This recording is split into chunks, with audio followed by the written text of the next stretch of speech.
परमेश्वरंकर जीवंत नामर गौरव हो पुणी शुणुवा प्रत्येक को प्रभु जीशु नाम नमस्कार जनाए। प्रिय भाई और भौणी मैंने आम मैंने धर्मीय जगत में बंचुवा बेले विभिन्न भ्रांतता गुड़ी आम को अस्थिर करने आम जीवन में आसी जाए, जद्वारा जड़े मनीष भ्रांततार शिकार होई से विश्वास हरा होबार संभावना देखा जाए।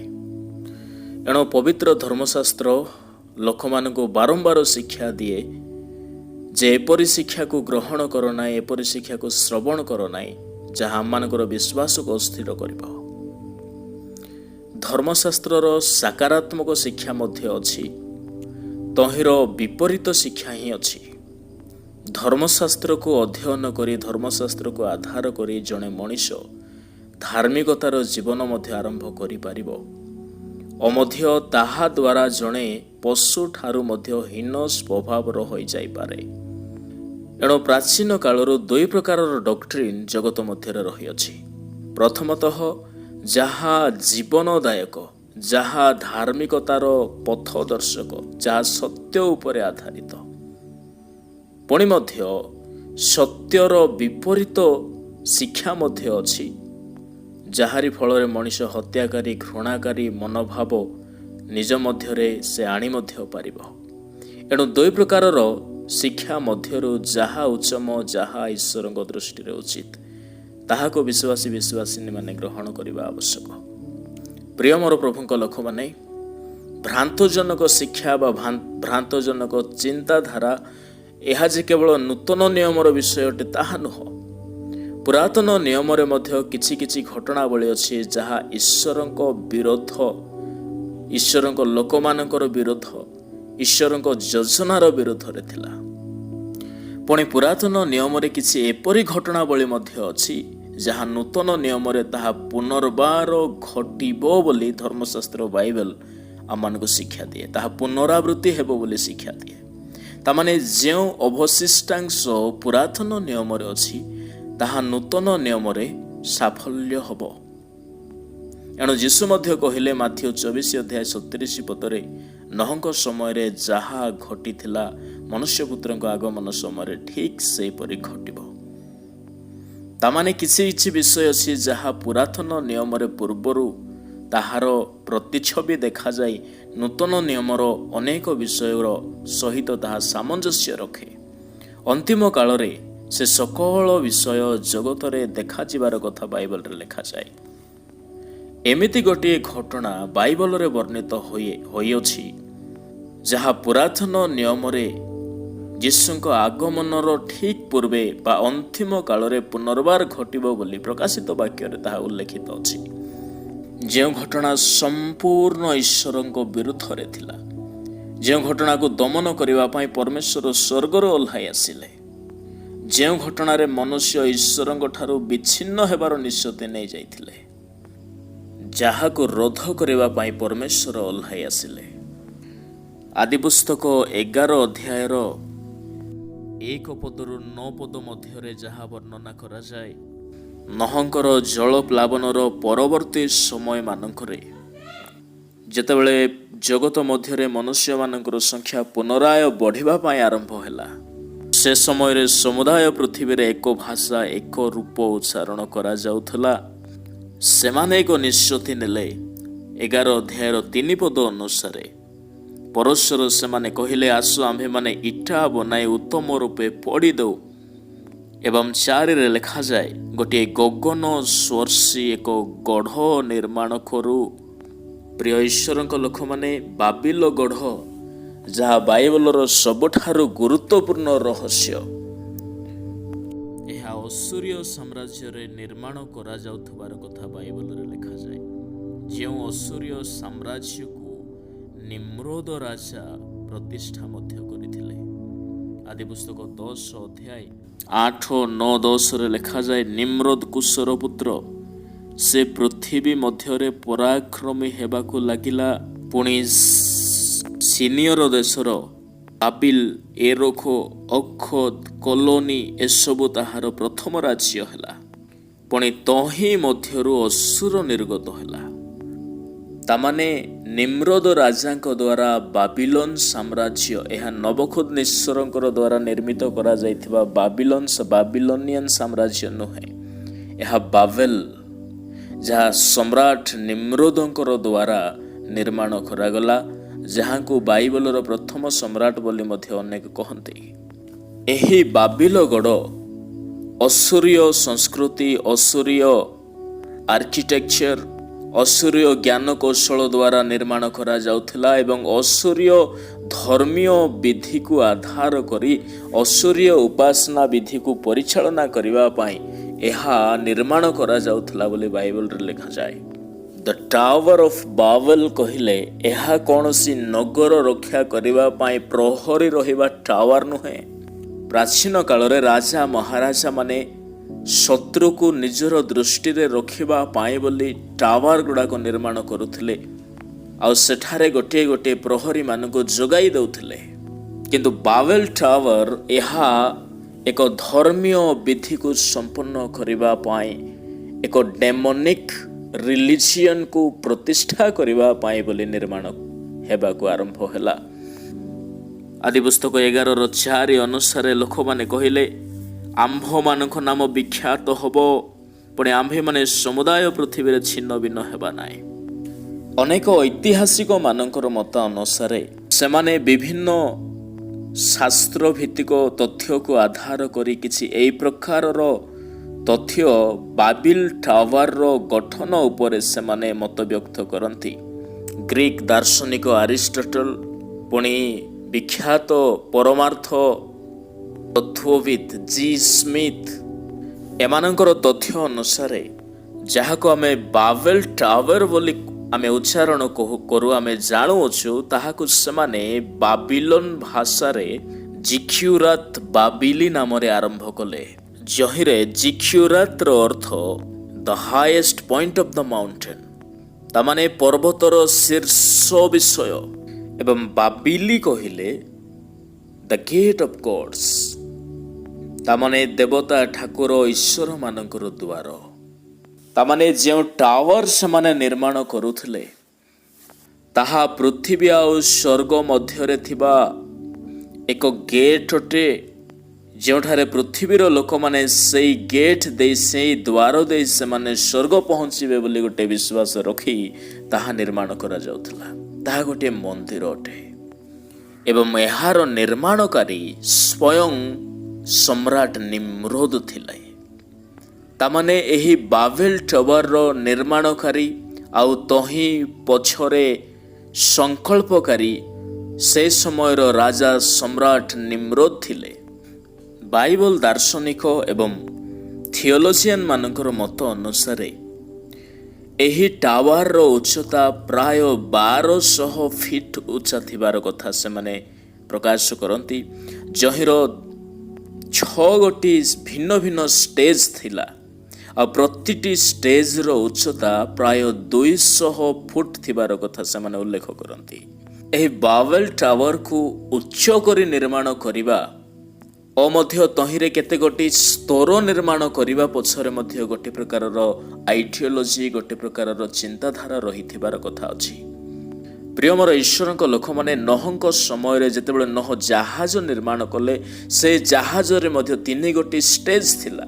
ଆଉ ଯେଉଁ ଲୋକମାନେ ବାବେଲ ଟାୱାରକୁ ମଧ୍ୟ ନିର୍ମାଣ କଲେ, ସେମାନେ ସେଇ ନୋହଙ୍କର ବଂଶରୁ ଆସିଥିବାର କଥା ବାଇବଲରେ ଲେଖାଯାଏ।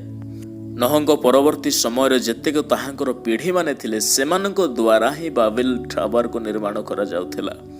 ତେଣୁ ନୋହଙ୍କର ଜାହାଜର ଷ୍ଟ୍ରକ୍ଚରକୁ ଆଧାର କରି, ଡିଜାଇନକୁ ଆଧାର କରି ବାବେଲ ଟାୱାରକୁ ମଧ୍ୟ ନିର୍ମାଣ କରିବାର ନିଶ୍ଚିତ ସେମାନେ ନେଲେ। ନୋହଙ୍କର ଜାହାଜରେ 3 ଗୋଟି ସ୍ତର ଥିଲା, କିନ୍ତୁ ବାବେଲ ଟାୱାର ତାହାକୁ 2 ଗୁଣରେ ପ୍ରକାଶ କଲେ। ଏଠାରେ 6 ଗୋଟି ଷ୍ଟେଜ ରଖାଗଲା।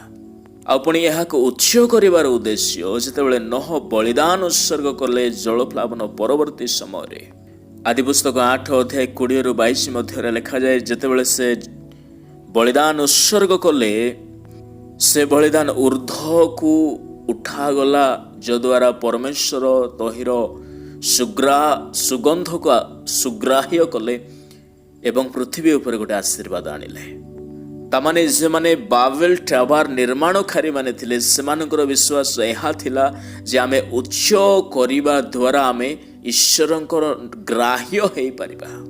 जो माने ऊर्ध्वगत हेबे से माने ईश्वरंकर ग्राह्य हेबे, प्रभु को प्रसन्न करिवे जेतु ऊर्ध्वरे सेमानकर देवता ठाकुर अछंती। ए चिंताधारा सेमानकर रहिथिबार कथा अनेक थियोलॉजियन माने प्रकाश करती। प्रिय मोर ईश्वर लोक मैंने बाबेल टावर रे 3 गोटी स्टेज 6 गोटी स्टेज थिला। आउ 6 गोटी स्टेज रे मध्य प्रति 2 गोटी स्टेज को भिन्न भिन्न नामकरण करा जाइथिला। बाबेल टावर रो उच्चता 1200 फीट, ताहा 6 गोटी स्टेज, प्रति स्टेज 200 फीट। ए 6 गोटी स्टेज को मध्य प्रति 2टा स्टेज को मिलित करी गोटिए गोटिए नामकरण करा जाइथिला। प्रथम तଳ 2टी स्टेज को प्लाटफॉर्म जोठारे बाबिलीय उपासक माने एकत्रित हुअन्ति, जे माने विभिन्न नृत्यकारी, वाद्य बादक, गीत गायनकारी, जे माने अपना देवता प्रति प्रार्थना बलिदान करबा पय आसन्ति, से माने तଳ भाग को आसन्ति। एवं द्वितीय भाग जहां श्राइन्स बोली कहा जाउथला, पवित्र स्थान, जोठारे बाबिलीय सकल देवता माइनर गॉड्स जे माने थिबे, से समस्तंकर मूर्ति, से समस्तंकर पाई तहिरे विभिन्न प्रकार आसन गुड़ाक रहिबो, पात्र गुड़ाक रहिबो, सेठारे से माने पूजित हेबे। अनेक आश्चर्य देवता मानकर नाम मध्य रहिअछि। आनिखी, बाल, नेबो इत्यादि जेतेक बाबिलीय माइनर गॉड थिबे से माने मध्य स्तर रे से माने रहिबे। आ सबुठारु टॉप स्तर जहा रहिबो ताहा चाफेल बा जेउठारे निम्रोदंकर सेवा हबो। प्रिय मोर ईश्वरक लोक माने राजा निम्रोदंक संबंध रे बाइबल रे बहुत कम संख्या रे लिखा जाए, किंतु ताहा नूतन नियम रे प्रकाशित वाक्य 17 अध्याय रे जो पशु कथा उल्लेख करा जाए ताहा सही बाबिल निर्माणकारी निम्रोद को दर्शाए। से जो मानसिकता रखी बाबेल टावर को निर्माण कले, संपूर्ण धर्म विरोधी, संपूर्ण ईश्वर विरोधी, जहा पुरातन नियमर निम्रोदंक समय देखागला, ताहा नूतन नियम आंटी ख्राइस्ट भाव समान निम्रोदर मानसिकता धारी अधर्म गुड़ाक शेष काल रे प्रकाश पाइब।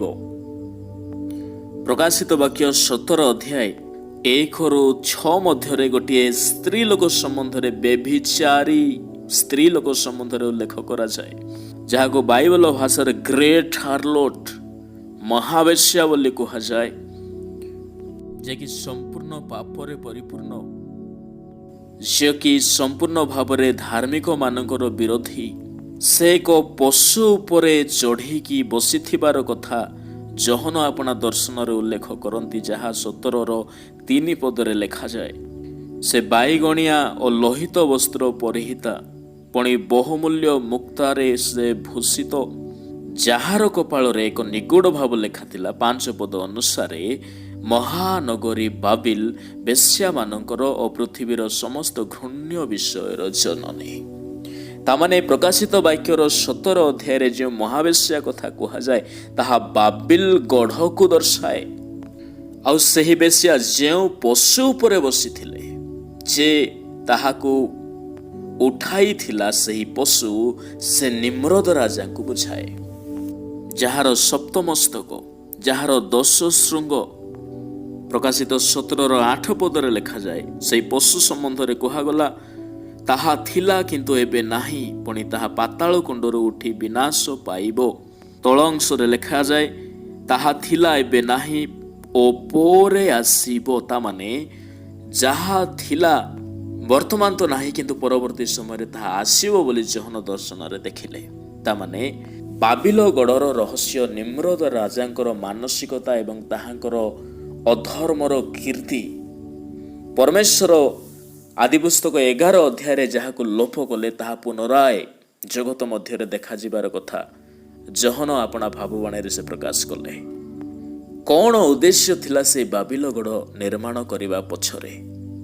ବିଶେଷତଃ 5ଟି ଉଦ୍ଦେଶ୍ୟ ଥିବାର କଥା ଆମମାନେ ଲକ୍ଷ୍ୟ କରୁ।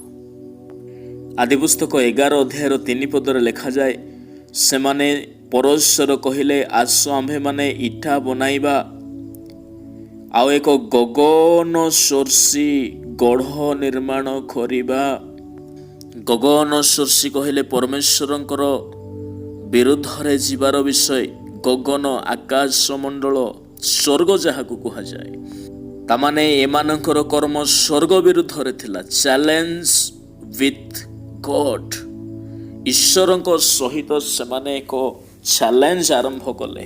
ବାବିଲଗଡ଼ ନିର୍ମାଣ କରିବା ପଛରେ ସେହି ସ୍ୱର୍ଗସ୍ଥ ପରମେଶ୍ୱରଙ୍କର ବିରୁଦ୍ଧରେ ଗୋଟିଏ ଚ୍ୟାଲେଞ୍ଜ ଥିଲା, ଗୋଟିଏ ପ୍ରତିଦ୍ୱନ୍ଦିତା ଥିଲା, ଯେ ଈଶ୍ୱରଙ୍କର କର୍ମକୁ ସେମାନେ ଆମେ ନିଜେ କରିକି ଦେଖାଇବା ବୋଲି ମନୋବୃତ୍ତି ସେମାନଙ୍କର ଥିଲା।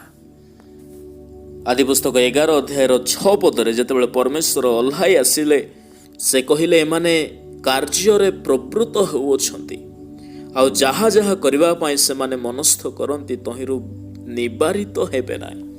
ତାମାନେ ଏକ ଜିଦ୍ ଧରିକି ସେମାନେ ଈଶ୍ୱରଙ୍କ ସହିତ ଚ୍ୟାଲେଞ୍ଜ କରୁଛନ୍ତି।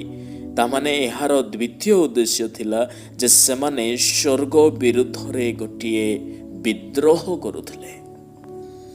ସେମାନେ ଜଳରାଶି ସଦୃଶ ଏକତ୍ର ହୋଇ ପରମେଶ୍ୱରଙ୍କ ରାଜ୍ୟ ବିରୁଦ୍ଧରେ ଏକ ବିଦ୍ରୋହ କଲେ। ପରମେଶ୍ୱର ଦେଖିଲେ ଏମାନଙ୍କର ମନ ଏକ, ଏମାନଙ୍କର ଭାଷା ଏକ। ଭାଷା କହିଲେ ଏଠାରେ ମାନସିକତାକୁ ବୁଝାଏ। ସେମାନଙ୍କର ମାଇଣ୍ଡ ମେଣ୍ଟାଲିଟି ଏକ ପ୍ରକାରର ଥିଲା, ଏକ ପ୍ରକାରର ଭାବୁଥିଲେ। ପୁଣି ପରମେଶ୍ୱର ଦେଖିଲେ ସେମାନେ କାର୍ଯ୍ୟରେ ପ୍ରବୃତ୍ତ ହେଉଅଛନ୍ତି, ସେମାନେ ଦ୍ରୁତ ଗତିର ସହିତ ତାହା କରିବା ପାଇଁ ସେମାନେ ସଂକଳ୍ପ ବାନ୍ଧିଛନ୍ତି। ଈଶ୍ୱରଙ୍କ ରାଜ୍ୟ ବିରୁଦ୍ଧରେ ଗୋଟେ ବିଦ୍ରୋହ, ସ୍ୱର୍ଗ ବିରୁଦ୍ଧରେ ବିଦ୍ରୋହ। ତୃତୀୟ ଉଦ୍ଦେଶ୍ୟ ସେମାନଙ୍କର ଥିଲା ଯେ ସେମାନେ ଜଗତ ମଧ୍ୟରେ ଏକ ଡେମୋନିକ୍ ରିଲିଜିଅନକୁ ଏଷ୍ଟାବ୍ଲିଶ କରିବା ପାଇଁ ବାବିଲଗଡ଼ ନିର୍ମାଣ କରୁଥିଲେ। ନିମ୍ରୋଦ ରାଜାଙ୍କ ଠାରୁ ଜଗତ ମଧ୍ୟରେ ଏକ ଡେମୋନିକ୍ ଫେଥ୍, ଡେମୋନିକ୍ ଡକ୍ଟ୍ରିନ୍ ଉତ୍ପନ୍ନ ହୁଏ। ପ୍ରିୟ ଈଶ୍ୱରଙ୍କ ଲୋକମାନେ, ନହଙ୍କ ପୂର୍ବବର୍ତ୍ତୀ ଲୋକମାନେ ତ ମାଂସାଶୀ ଥିଲେ, ବ୍ୟଭିଚାରୀ ଥିଲେ। 6 ଅଧ୍ୟାୟର 1-2 ପଦ ଅନୁସାରେ ଲେଖାଯାଏ ଯେ ସେମାନେ ବ୍ୟଭିଚାରରେ ଲିପ୍ତ ଥିଲେ। ମନୁଷ୍ୟମାନଙ୍କର କନ୍ୟାମାନଙ୍କୁ ପରମେଶ୍ୱରଙ୍କର ସନ୍ତାନମାନେ ବିବାହ କରିବାକୁ ଆରମ୍ଭ କଲେ। ତାମାନେ ସେ ସମୟରେ ଲୋକେ ମାଂସପ୍ରିୟ, ପ୍ରଲୋଭନରେ ପୂର୍ଣ୍ଣ, ସେମାନେ ବ୍ୟଭିଚାରୀ ଶାରୀରିକ ଅଭିଳାଷକୁ ତୃପ୍ତ କରିବା ପାଇଁ ଈଶ୍ୱରଙ୍କର ଆତ୍ମାଙ୍କ ବିରୁଦ୍ଧରେ ଯାଉଥିଲେ। ଏହା ନୋହଙ୍କର ଜଳପ୍ଲାବନର ପୂର୍ବବର୍ତ୍ତୀ ଲୋକଙ୍କର ଜୀବନ ଥିଲା। କିନ୍ତୁ ନୋହଙ୍କର ଜଳପ୍ଲାବନ ପରେ ଜଗତ ମଧ୍ୟରେ ଭ୍ରାନ୍ତତା ଆରମ୍ଭ ହେଲା। ଜଗତ ମଧ୍ୟରେ ନିର୍ଜୀବ ବସ୍ତୁମାନଙ୍କର ସେବା କରିବା ପାଇଁ ଲୋକଙ୍କ ମନରେ ମନୋଭାବ ଜାତ ହେଲା। ଲୋକେ ସୃଷ୍ଟ ବସ୍ତୁର ସେବକ ହେବାକୁ ଲାଗିଲେ। ଏଠାରେ ନିମ୍ରୋଦଙ୍କର ଭୂମିକା ଯେ ସେ ଚାହୁଁଥିଲେ ଲୋକେ ଈଶ୍ୱରଙ୍କୁ ଛାଡ଼ି ତାହାଙ୍କୁ ସେମାନେ ସେବା କରନ୍ତୁ। ସେ ପରାକ୍ରାନ୍ତ ବ୍ୟାଧ ହେବାକୁ ଲାଗିଲା, ପରାକ୍ରମୀ ହେବାକୁ ଲାଗିଲା। ବଳରେ, ସାମର୍ଥ୍ୟରେ ସେ ବଢ଼ୁ ବଢ଼ୁ ବଢ଼ୁ ବଢ଼ୁ ତା ମଧ୍ୟରେ ନିଜେ ଈଶ୍ୱର ହେବାର ସ୍ୱପ୍ନ ଦେଖିବା ପାଇଁ ସେ ଆରମ୍ଭ କଲା। ଏଣୁ ଲୋକମାନଙ୍କୁ ତାହାର ମାନସିକତା ମାଧ୍ୟମରେ ବାନ୍ଧି ବାବିଲଗଡ଼ ନିର୍ମାଣ କରିବା ପାଇଁ ବୋଲି ସେମାନଙ୍କୁ ଉତ୍ସାହିତ କଲା। ଡେମୋନିକ୍ ରିଲିଜିଅନର ପ୍ରତିଷ୍ଠା। ଚତୁର୍ଥ ଉଦ୍ଦେଶ୍ୟ ଏହା ଥିଲା ଯେ ସେମାନଙ୍କ ଠାରେ ଏକ ପ୍ରକାରର ଗର୍ବ ଦେଖାଗଲା।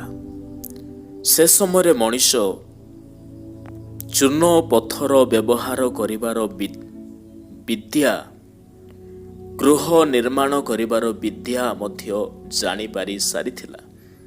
ଏଣୁ ଲୋକେ ମହଲା ବନାଇବା ଜ୍ଞାନ ମଧ୍ୟ ଆରୋହଣ କରି ସାରିଥିବା ହେତୁ ସେମାନେ ଏ ପ୍ରକାର ଗଡ଼ ନିର୍ମାଣ କରିବା ପାଇଁ ନିଷ୍ପତ୍ତି ନେଲେ। ସେମାନେ ଜ୍ଞାନରେ ବଢ଼ୁଥିଲେ, ସେମାନେ କୌଶଳରେ ବଢ଼ୁଥିଲେ।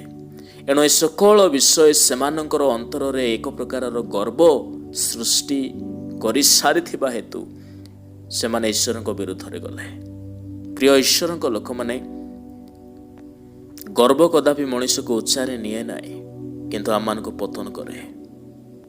କିଛି କିଛି ଆତ୍ମଗର୍ବୀ ଲୋକମାନେ ଥିବେ ଯେଉଁମାନେ ଭାବୁଥିବେ ଯେ ଆମେ ଉଚ୍ଚ ହୋଇକି ଅଛୁ। କାହିଁକି ସେମାନେ ଏ ପ୍ରକାର ଭାବନ୍ତି? ଯେହେତୁ ସେମାନେ ସେମାନଙ୍କର ତଳର ଲୋକକୁ ହିଁ ସେମାନେ ଦେଖନ୍ତି, କିନ୍ତୁ ସେମାନଙ୍କର ଉପରେ ମସ୍ତକ ଉଠାଇ କଦାପି ନିରୀକ୍ଷଣ କରନ୍ତି ନାହିଁ, ଦେଖନ୍ତି ନାହିଁ। ଆଉ ଯଦି ଦେଖୁଥାନ୍ତେ ତେବେ ବୁଝିପାରିଥାନ୍ତେ ଯେ ସେମାନଙ୍କ ଉପରେ ମଧ୍ୟ ଜଣେ ସର୍ବଶକ୍ତିମାନ ପରମେଶ୍ୱର ଅଛନ୍ତି। କିନ୍ତୁ ଗର୍ଭୀ ଲୋକର ମନରେ ଉପରକୁ ସେ କେବେ ହେଲେ ଦେଖିବ ନାହିଁ। ସେ ସବୁବେଳେ ତାହାର ତଳର ଲୋକଙ୍କୁ ହିଁ ଦେଖିବ, ଯାହା ବାବିଲଗଡ଼ର ଲୋକମାନେ ତଦ୍ରୂପ ହେଲେ। ସେମାନେ ଗର୍ବୀ ହେଲେ। ଏବଂ ପଞ୍ଚମ କଥା, ବାବିଲଗଡ଼ ନିର୍ମାଣକାରୀ ମାନେ ଈଶ୍ୱରଙ୍କ ବିରୁଦ୍ଧରେ ତାହା ଗୋଟିଏ ପ୍ରକାରର ଯୁଦ୍ଧ କଲେ। ସେମାନେ ଜାଗତିକ ଶୈତାନିକ ମନୋଭାବ ନେଇ, ବିଚାର ନେଇ, ଉଦ୍ଦେଶ୍ୟ ନେଇ ଈଶ୍ୱରଙ୍କର ଧାର୍ମିକତା ବିରୁଦ୍ଧରେ ଗୋଟିଏ ଯୁଦ୍ଧ ସେମାନେ ଆରମ୍ଭ କଲେ। ଯେହେତୁ ସେମାନଙ୍କ ମଧ୍ୟରେ ଡେମୋନିକ ଏଡିକ୍ସନ ବହୁଳ ପରିମାଣରେ ନିମ୍ରୋଦର ଦ୍ୱାରା ପରିବ୍ୟାପ୍ତ ହୋଇସାରିଥିଲା। ଡେମୋନିକ ଏଡିକ୍ସନ, ପାପ କରିବାର ନିଶା ସେମାନଙ୍କ ମଧ୍ୟରେ ଭରିକି ରହିଥିବା ହେତୁ ସେମାନେ ଈଶ୍ୱରଙ୍କ ବିରୁଦ୍ଧରେ, ଈଶ୍ୱରଙ୍କର ଧାର୍ମିକତା ବିରୁଦ୍ଧରେ ଗୋଟିଏ ପ୍ରକାରର ଯୁଦ୍ଧ ସେମାନେ କଲେ। ଆଉ ଏଇ 5ଗୋଟି ବିଷୟ ସବୁଯାକ ଶୟତାନ ଠାରେ ପରିଲକ୍ଷିତ ହୁଏ। ଯେତେବେଳେ ଲୁସିଫର, ଯିଶାୟା 14:12 ଲେଖାଯାଏ, ହେ ଲୁସିଫର ପ୍ରତ୍ୟୁଷର ପୁତ୍ର, ତୁମେ କିପରି ସ୍ୱର୍ଗରୁ ପତିତ ହେଲ? ଗୋଷ୍ଠୀଗଣକୁ ତୁମେ ଯେ ନତ କରିଥିଲ, ତୁମେ କିପରି ଭୂମିରେ ନିକ୍ଷିପ୍ତ ହେଲ? ଲୁସିଫର ଠାରେ ମଧ୍ୟ ବିଭିନ୍ନ ପ୍ରକାରର ଉତ୍ତମ ଗୁଣ, ସେ ଅଭିଷିକ୍ତ କିରୁବ ବୋଲି ବାଇବଲ ଧର୍ମଶାସ୍ତ୍ରରେ ଲେଖାଯାଏ।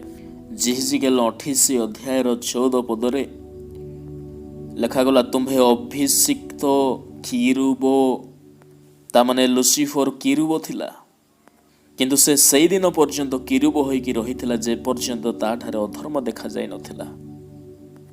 28:13 ଲେଖାଯାଏ, ସେ ପରମେଶ୍ୱରଙ୍କର ଉଦ୍ୟାନ ଏଦନ ମଧ୍ୟରେ ଥିଲା। ତାମାନେ ସେ ପାରଦେଶରେ ଭ୍ରମଣକାରୀ କିରୁବ।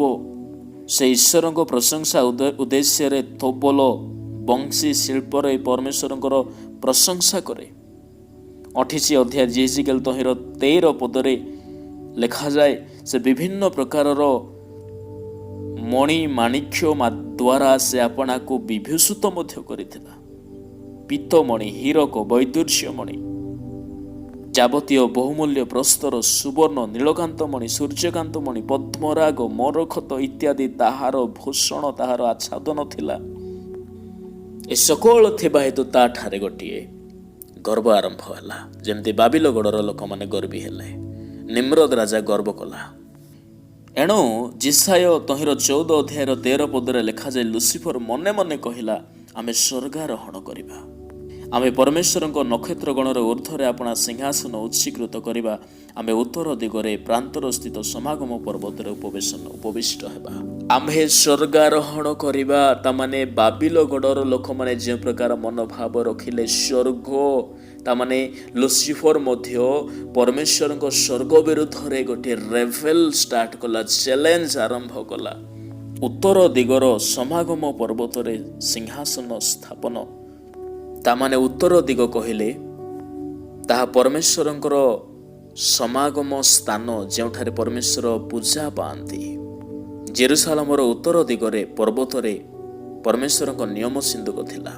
ଏଣୁ ଉତ୍ତର ଦିଗ କଥା ଯେତେବେଳେ ବାଇବଲରେ ଆମେ ଦେଖୁ, ତାହା ଉତ୍ତର ଦିଗ କହିଲେ ତାହା ଜେରୁସାଲମର ଉତ୍ତର ଭାଗରେ ଥିବା ପର୍ବତ, ଯେଉଁଠାରେ ପରମେଶ୍ୱରଙ୍କର ସମାଗମ ତମ୍ବୁ, ଯେଉଁଠାରେ ପରମେଶ୍ୱରଙ୍କର ଉଦ୍ଦେଶ୍ୟରେ ବଳିଦାନ ପ୍ରଶଂସା ଲୋକମାନେ କରୁଥିଲେ। ତାମାନେ ଲୁସିଫର ମନେ ମନେ କହିଲା, ଆମେ ସମାଗମ ପର୍ବତରେ ଉପବିଷ୍ଟ, ତାମାନେ ସେ ଈଶ୍ୱରଙ୍କ ସଦୃଶ ପୂଜା ପାଇବା ପାଇଁ ତା ମଧ୍ୟରେ ଗୋଟିଏ ପ୍ରକାରର କାମନା ସୃଷ୍ଟି ହେଇଛି। ଯେମିତି ନିମ୍ରୋଦ ଆପଣା ମନରେ ସେ ପ୍ରକାର ଭାବିଲା, ସେ ବାବେଲ ଟାୱାରର ଟପରେ ରହି ସେ ପୂଜା ପାଇବ। ଯିଶାୟ 14:14 ଲୁସିଫରର କଥା ଲେଖାଯାଏ, ଆମେ ମେଘମାଳାର ଉଚ୍ଚସ୍ଥଳୀର ଊର୍ଦ୍ଧ୍ୱକୁ ଆରୋହଣ କରିବା, ଆମେ ସର୍ବପରିସ୍ତଙ୍କ ତୁଲ୍ୟ ହେବା। ଯେମିତି ନିମ୍ରୋଦ ଭାବିଲା। ଏଣୁ ପରମେଶ୍ୱର ତାହାକୁ ନିକ୍ଷେପ କଲେ, ସ୍ୱର୍ଗରୁ ତାହାକୁ ଫୋପାଡ଼ି ଦିଆଗଲା। ଯେମିତି ବାବେଲ ଟାୱାରର ପତନ ସକାଶୁ ପରମେଶ୍ୱର ଓହ୍ଲାଇ ଆସିଲେ। ପ୍ରିୟ ମୋର ଈଶ୍ୱରଙ୍କ ଲୋକମାନେ, ଏଇ କେତେ ଗୋଟି 5 ଗୋଟି ଉଦ୍ଦେଶ୍ୟ ରଖି ବାବେଲ ଟାୱାର ନିର୍ମାଣ କରାଯାଉଥିଲା, ଯାହା ନୂତନ ନିୟମରେ ମଧ୍ୟ ଏଇ 5 ଗୋଟି ବିଷୟ ଘେନି ଆଉ ଥରେ ଆଣ୍ଟି ଖ୍ରାଇଷ୍ଟ, ନିମ୍ରୋଦର ଆତ୍ମାଧାରୀ ଭଣ୍ଡ ଖ୍ରୀଷ୍ଟ, ଯିଏକି ବିଶ୍ୱାସିନୀମାନଙ୍କୁ ଯାତନା ଦେବ, ସରଳ ଲୋକମାନଙ୍କର ମନ ଆତ୍ମାକୁ ଭ୍ରାନ୍ତ କରିବ, ସେ ପୁନରାୟ ଆସିବ। ମାଥିଉ 24:23 ଯୀଶୁ କହିଲେ, ଅନେକ ମୋ ନାମରେ ଆସିବେ, ଦେଖ ଖ୍ରୀଷ୍ଟ ଏଠାରେ, ଦେଖ ଖ୍ରୀଷ୍ଟ ସେଠାରେ। ଈଶ୍ୱରଙ୍କ ନାଁରେ ଅନେକ ଭଣ୍ଡ ବାହାରିବେ। ଈଶ୍ୱରଙ୍କ ନାଁରେ ବେଳେବେଳେ ଲୋକଙ୍କୁ ବିପଥ ଗମନ କରାଇବେ। ଆଜି ମଧ୍ୟ ଯେଉଁମାନେ ଧର୍ମ ନାମରେ ହତ୍ୟା କରିଦିଅନ୍ତି, ମଣିଷ ମାରନ୍ତି, ନିଜକୁ ପ୍ରଭୁ ବୋଲି ଉପସ୍ଥାପିତ କରନ୍ତି, ନିଜକୁ ସୁପ୍ରିମ ବୋଲି ବେଳେବେଳେ କ୍ରେଡିଟ୍ ମାରିବା ପାଇଁ ଚେଷ୍ଟା କରନ୍ତି, ଏ ସକଳ ମଧ୍ୟରେ ଗୋଟେ ମେଣ୍ଟାଲିଟି ଅଛି। ପ୍ରିୟ ଈଶ୍ୱରଙ୍କ ଲୋକମାନେ, ଏହି ବାବେଲ ଟାୱାରର କଥା ପ୍ରକାଶିତ 17 ଅଧ୍ୟାୟରେ ଲେଖାଯାଏ। 17 ଅଧ୍ୟାୟର 1 ପଦରେ ଲେଖାଯାଏ, ତତ୍ପରେ ସପ୍ତ ପାତ୍ରଧାରୀ ସପ୍ତଦୂତଙ୍କ ମଧ୍ୟରୁ ଜଣେ ଆସି ମୋତେ କହିଲେ, ଏଠାକୁ ଆସ, ଯେଉଁ ମହାବେଶ୍ୟା ବହୁ ଜଳରାଶି ନିକଟରେ ଉପବିଷ୍ଟ। ଯେଉଁ ମହାବେଶ୍ୟା ଜଳରାଶି ଉପରେ ନିକଟରେ ଉପବିଷ୍ଟ। ଜଳରାଶି କହିଲେ ପ୍ରକାଶିତ 17 ଅଧ୍ୟାୟର 15 ପଦରେ ଲେଖାଯାଏ। ଆଉ ସେ ମୋତେ କହିଲେ, ଯେଉଁ ଜଳରାଶି ନିକଟରେ ତୁମେ ବେଶ୍ୟାକୁ ଉପବିଷ୍ଟ ଥିବାର ଦେଖିଲ, ସେହି ଜଳରାଶି ବିଭିନ୍ନ ବଂଶ, ଜନତା, ଜାତି ଓ ଭାଷାବାଦୀ ଲୋକଙ୍କୁ ବୁଝାଏ। ତାମାନେ ମହାବେଶ୍ୟା କହିଲେ ବାବିଲକୁ ବୁଝାଏ, ଜଳରାଶି କହିଲେ ଜନତାଙ୍କୁ ବୁଝାଏ। ବିଭିନ୍ନ ଜଳରାଶି ସଦୃଶ୍ୟ ଜନତା। ବାବିଲଗଡ଼ ନିର୍ମାଣ ସମୟରେ ମଧ୍ୟ ଲୋକମାନେ ହିଁ ବାବିଲଗଡ଼କୁ ନିର୍ମାଣ କରିବା ପାଇଁ ଆସିଲେ। ସେହି ମହାବେଶ୍ୟା ଜଳରାଶି ନିକଟରେ ଉପବିଷ୍ଟ, ତାମାନେ ଜଳରାଶି ଠାରେ ସେ ଅଛି, ଆଉ ତାହାକୁ ବହନ କରିଅଛି ଜଣେ ପଶୁ। 17 ଅଧ୍ୟାୟର 3 ପଦ ଅନୁସାରେ, 17 ଅଧ୍ୟାୟର 5 ପଦ ଅନୁସାରେ ଲେଖାଯାଏ, ସେଇ ସ୍ତ୍ରୀର କପାଳରେ ଗୋଟେ ନିଗୁଢ଼ ଭାବଯୁକ୍ତ ନାମ ଅଛି, ମହାନଗରୀ ବାବିଲ। ତାମାନେ ସେ ସ୍ତ୍ରୀ ବାବିଲର ଏକ ଦୃଶ୍ୟ ଅଟେ, ଯାହାର ସମ୍ବନ୍ଧରେ ଲେଖାଯାଏ, ସେ ସ୍ତ୍ରୀ ଲୋହିତ ବର୍ଣ୍ଣ ପଶୁ ଉପରେ ବସିଥିବାର ଦେଖାଗଲା। ପୁଣି ସ୍ତ୍ରୀ ଲୋକ ବାଇଗଣିଆ ଓ ଲୋହିତ ବର୍ଣ୍ଣ ବସ୍ତ୍ର ପରିହିତା। ବାଇଗଣିଆ ବସ୍ତ୍ରର ଗୋଟିଏ ଉଦ୍ଦେଶ୍ୟ, ଗୋଟିଏ ଅର୍ଥ ଅଛି। ଯେଉଁ ପର୍ପଲ କଲର, ତାହା ରୟାଲ୍ଟି, ପାୱାର, ପ୍ରାଇଡ୍ ଇତ୍ୟାଦିକୁ ଉପସ୍ଥାପନ କରେ। ପ୍ରାଇଡନେସକୁ, ଶକ୍ତିକୁ, ରୟାଲ୍ଟିକୁ, ମାନେ ଦମନ କରିବାର ମାନସିକତା। ପର୍ପଲ କଲର, ସେ ବାଇଗଣିଆ ବସ୍ତ୍ରରେ ଆଚ୍ଛାଦିତ। ପୁଣି 17 ଅଧ୍ୟାୟର ପ୍ରକାଶିତ 17 ଅଧ୍ୟାୟର 4 ପଦ ଅନୁସାରେ, ତାହାର ହସ୍ତରେ ଗୋଟିଏ ସୁବର୍ଣ୍ଣ ପାତ୍ର, ଯାହା ଘୃଣ୍ୟ ପଦାର୍ଥ, ତାହାର ବ୍ୟଭିଚାର ରୂପ ଅଶୁଚି କର୍ମରେ ପରିପୂର୍ଣ୍ଣ। ତାମାନେ ପାତ୍ର ସୁବର୍ଣ୍ଣର, କିନ୍ତୁ ତହିଁରେ ଥିବା ପଦାର୍ଥ ସମ୍ପୂର୍ଣ୍ଣ ଘୃଣ୍ଣିତ। ଶୟତାନର କର୍ମ ତଦ୍ରୂପ। ପ୍ରିୟ ଈଶ୍ୱରଙ୍କ ଲୋକମାନେ, ତାହା ବାହାରେ ସୌନ୍ଦର୍ଯ୍ୟ, କିନ୍ତୁ ଭିତରେ ସମ୍ପୂର୍ଣ୍ଣ ଭାବରେ ଦୂଷିତ, କଳୁଷିତ, ପାପମୟ ଥିବ। ସୁବର୍ଣ୍ଣ ପାତ୍ରରେ ବ୍ୟଭିଚାର କର୍ମର ଅଶୁଚିତା ଅଛି। ବେଳେବେଳେ ଲୋକେ ସୌନ୍ଦର୍ଯ୍ୟରେ ମୋହିତ ହୋଇକି ଶୟତାନର ଅନୁଗାମୀ ହେଇଯାନ୍ତି। ତାମାନେ ସେ ସ୍ତ୍ରୀ ଲୋକ ମଧ୍ୟ ତଦ୍ରୂପ, ଯାହା ବାବିଲ ନିର୍ମାଣ କରିବାର ଉଦ୍ଦେଶ୍ୟ ଅଟେ। ବାବିଲ ଗଡ଼ର ନିର୍ମାଣ ଉଦ୍ଦେଶ୍ୟରେ ମଧ୍ୟ ଏହି ସମାନ ଅଶୁଚିତାକୁ ପରିପ୍ରକାଶ କରିବା ପାଇଁ, ପ୍ରାଧାନ୍ୟ ଦେବା ପାଇଁ ଲୋକମାନେ ରେଭେଲିୟସ୍ ହେବାକୁ ଲାଗିଲେ। ଆଉ ଯେଉଁ ପଶୁ ସେହି ସ୍ତ୍ରୀକୁ ବହନ କରିଥିଲା, ସେ ପଶୁ ସମ୍ବନ୍ଧରେ ମଧ୍ୟ ଲେଖାଯାଏ 17 ଅଧ୍ୟାୟର 3 ପଦରେ ଲେଖାଯାଏ। ପ୍ରକାଶିତ 17:3, ସେଥିରେ ସେ ମୋତେ ଆତ୍ମାରେ ପ୍ରାନ୍ତର ମଧ୍ୟକୁ ଘେନି ଯାଆନ୍ତେ, ମୁଁ ଜଣେ ସ୍ତ୍ରୀ ଲୋକକୁ ଗୋଟିଏ ଲୋହିତ ବର୍ଣ୍ଣ ପଶୁ ଉପରେ ବସିଥିବାର ଦେଖିଲି। ସେହି ପଶୁର ସର୍ବାଙ୍ଗ ଈଶ୍ୱର ନିନ୍ଦା ସୂଚକ ନାମରେ ପରିପୂର୍ଣ୍ଣ, ଆଉ ତାହାର ସପ୍ତମସ୍ତକ 10 ଶୃଙ୍ଗ। ତାମାନେ ସେ ପଶୁର ସର୍ବାଙ୍ଗ ଈଶ୍ୱର ନିନ୍ଦାକାରୀ ବିଷୟରେ ପୂର୍ଣ୍ଣ।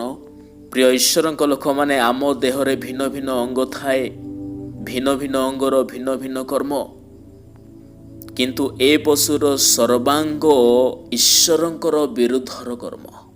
ତାମାନେ ତାହାର ପ୍ରତିଗୋଟି ବିଷୟ ଈଶ୍ୱରଙ୍କର ବିରୁଦ୍ଧରେ ଥାଏ। ସେ ପାଦରେ ଚାଲେ, ଈଶ୍ୱରଙ୍କ ବିରୁଦ୍ଧର ପଥରେ ଚାଲେ। ସେ ହସ୍ତରେ କର୍ମ କରେ, ଈଶ୍ୱରଙ୍କ ବିରୁଦ୍ଧର କର୍ମ ସେ କରେ। ସେ ଚକ୍ଷୁରେ ଦେଖେ, ଈଶ୍ୱରଙ୍କ ବିରୁଦ୍ଧର ବିଷୟକୁ ସେ ଦେଖେ। ସେ ମୁଖରେ କହେ, ଈଶ୍ୱରଙ୍କ ବିରୁଦ୍ଧର କଥା ସେ କହେ। ସେ କର୍ଣ୍ଣରେ ଶୁଣେ, ଈଶ୍ୱରଙ୍କ ବିରୁଦ୍ଧର କଥା ସେ ଶୁଣେ। ତାମାନେ ତାହାର ସର୍ବାଙ୍ଗ ଈଶ୍ୱର ନିନ୍ଦା ସୂଚକ ବିଷୟ। ପୁଣି ତାହାର 7ଟି ମସ୍ତକ ଓ 10ଟି ଶୃଙ୍ଗ। ପ୍ରକାଶିତ 17 ଅଧ୍ୟାୟର 10 ପଦ ଅନୁସାରେ ଏ ସପ୍ତ ମସ୍ତକ 2 ପ୍ରକାରର ଅର୍ଥକୁ ପ୍ରକାଶ କରେ। ଏହା 7 ଗୋଟି ପର୍ବତକୁ ବୁଝାଏ, ଆଉ 7 ଗୋଟି ରାଜାକୁ ମଧ୍ୟ ବୁଝାଏ। ତାମାନେ ଏହି ଶୃଙ୍ଗ ପାର୍ବତ୍ୟ ଅଞ୍ଚଳରେ ଶାସନକାରୀ 7 ଗୋଟି ରାଜାର କଥାକୁ ଦର୍ଶାଏ। ପ୍ରକାଶିତ 17:10 ଲେଖା ଅଛି, ସେହି ସପ୍ତ ମସ୍ତକ ମଧ୍ୟ ସପ୍ତ ରାଜାଙ୍କୁ ବୁଝାଏ। ସେମାନଙ୍କ ମଧ୍ୟରୁ 5 ଜଣ ପତିତ ହୋଇଅଛନ୍ତି, ଜଣେ ବର୍ତ୍ତମାନ ଅଛି, ଆଉ ଜଣେ ଏପର୍ଯ୍ୟନ୍ତ ଆସି ନାହିଁ। ସେ ଆସିଲେ ଅଳ୍ପ କାଳ ମାତ୍ର ରହିବ। ପ୍ରିୟମର ଈଶ୍ୱରଙ୍କ ଲୋକମାନେ, ଏହି 7 ଗୋଟି ରାଜାର କଥା ସେ 7 ଗୋଟି ରାଜାମାନଙ୍କର ମାନସିକ ବୁଦ୍ଧି ବିବେକକୁ ବୁଝାଏ। ଯେତେବେଳେ ଇସ୍ରାଏଲୀୟ ଲୋକମାନେ ପ୍ରତିଜ୍ଞାତ ଦେଶରେ ପ୍ରବେଶ କଲେ, ସେମାନେ 7 ଗୋଟି ରାଜାଙ୍କୁ ସେମାନେ ହରାଇବାକୁ ପଡ଼ିଲା। କିଣାନ ଦେଶରେ 7 ଗୋଟି ଗୋଷ୍ଠୀ ପାର୍ବତ୍ୟ ଅଞ୍ଚଳମାନଙ୍କରେ ସେମାନେ ନିବାସ କରୁଥିଲେ।